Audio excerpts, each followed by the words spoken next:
ravno predvsem tisti, kar preprečuje doseganje idealov, ki smo jih imeli pred 25 leti.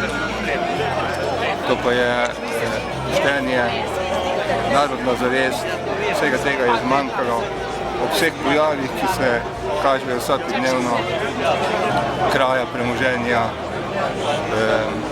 Vidimo, kaj se dogaja z osamosvojitelji.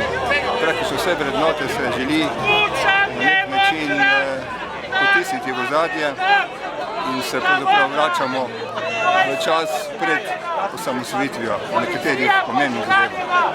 S ponosom in veseljem smo danes tukaj se zbrali, rekel pomladni blok. Verjamem, da je današnji dan začetek nekih sprememb, vsaj v glavah ljudi, da tisti, ki nas nekateri imajo za ovce, lahko rečemo, da mogoče smo ovce, vendar s pravim pastirjem, ki ima svojo vizijo, svojo pot. Želeli bi si seveda tudi korektnega poročanja medijev. Mene kot občana in državljana to kar boli, da je nekorektno poročanje za vseh, bom rekel, sferah političnega, gospodarskega in družbenega življenja.